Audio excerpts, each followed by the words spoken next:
Viral ibu kos usir penghuni kamar gegara sering tumpuk barang. Viral ibu kos usir penghuni kamar gegara sering tumpuk barang.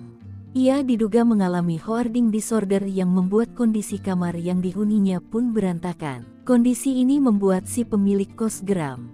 Ia bahkan sampai ingin muntah melihat kondisi kamar kos yang sebelumnya bersih menjadi berantakan, kotor, dan bau. Dalam unggahan video viral akun TikTok @siskafizar beberapa waktu lalu, terlihat si pemilik kos mendatangi salah satu unit kamar bangunannya. Ia pun mengetuk kamar salah satu penghuni kos.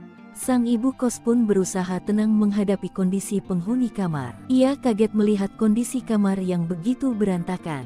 Sampai pada akhirnya memerintahkan penjaga kos untuk mengecek kondisi kamar. Terlihat ibu kos tersebut tak kuasa menahan aroma menyengat dari dalam kamar. Ia menyaksikan kondisi kamar kos yang awalnya begitu rapih dan bersih dengan fasilitas lengkap berubah bak menjadi gudang. Barang-barang ataupun perabotan menumpuk di seluruh bagian kamar.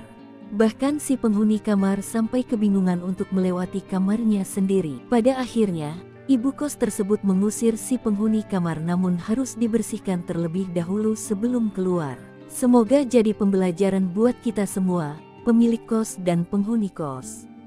Penyewa memege bayar TP bukan berarti bisa seenaknya untuk merusak properti yang ada di kamar, tulis keterangan unggahan akun TikTok @siskafizar.